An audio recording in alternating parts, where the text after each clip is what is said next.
तर शरद पवारांच्या राष्ट्रवादीचे नेते जयंत पाटील यांनी निवडणूक आयोगावर टीका केली आहे। पूर्वीसारखा निवडणूक आयोगाचा दर्जा राहिला नसून निवडणूक आयोगावरील विश्वासार्हता कमी झाल्याचंही त्यांनी म्हटलंय।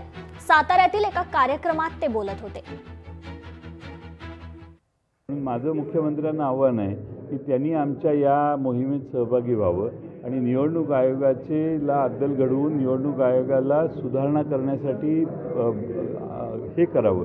त्याचं निवडणूक आयोगाचं समर्थन करण्यापेक्षा ज्यावेळी केंद्र सरकारमधले भारतीय जनता पक्षाचे एक नेते यांनी देखील देशातल्या 6 लोकसभेच्या मतदार यादीतले घोळ दाखवले, राज्याचे मुख्यमंत्री तसे घोळ दाखवत आहेत, याचा अर्थ त्यांनाही मान्य आहे की हे यादीत घोळ आहे आणि मग यादीत घोळ आहे म्हणून तर निवडणुका चुकीच्या आहेत, निवडणुकीच्या या व्यवस्था चुकीच्या आहेत। या सुधारणेसाठी भारतीय जनता पक्ष ना काय म्हणतोय?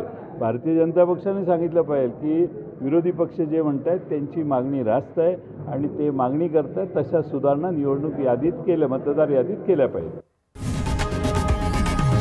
लोकशाही मराठी ऐका, पहा, जागरूक रहा।